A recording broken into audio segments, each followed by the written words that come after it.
Good day guys sa mga naghahanap ng bicycle headlight. Ito yung nabili ko sa Shopee na affordable at quality na headlight guys. Type C na rin siya. So testingin natin guys. Long press lang natin itong power button. Ito nga pala yung dual T6 bicycle headlights guys. So may dalawang lead light na to guys. Then sa nakikita nyo may power display na rin siya. So malalaman nyo kung palubat na yung headlamp nyo. Yun yung kagandahan niya. So tingnan natin guys yung 6 na lighting modes niya. Try natin.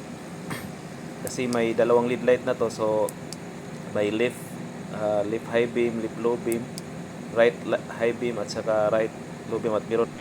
Meron na siyang breathing lamp mode at saka flashing lamp mode. So yun guys, yun yung 6 modes niya. Then pag mag-purchase pala kayo nito, meron na rin siyang kasamang tail light na may 3 modes. Always on, quick flash at saka slow flash mode. Bili na kayo nito guys para safe kayo pag magbabike kayo sa gabi.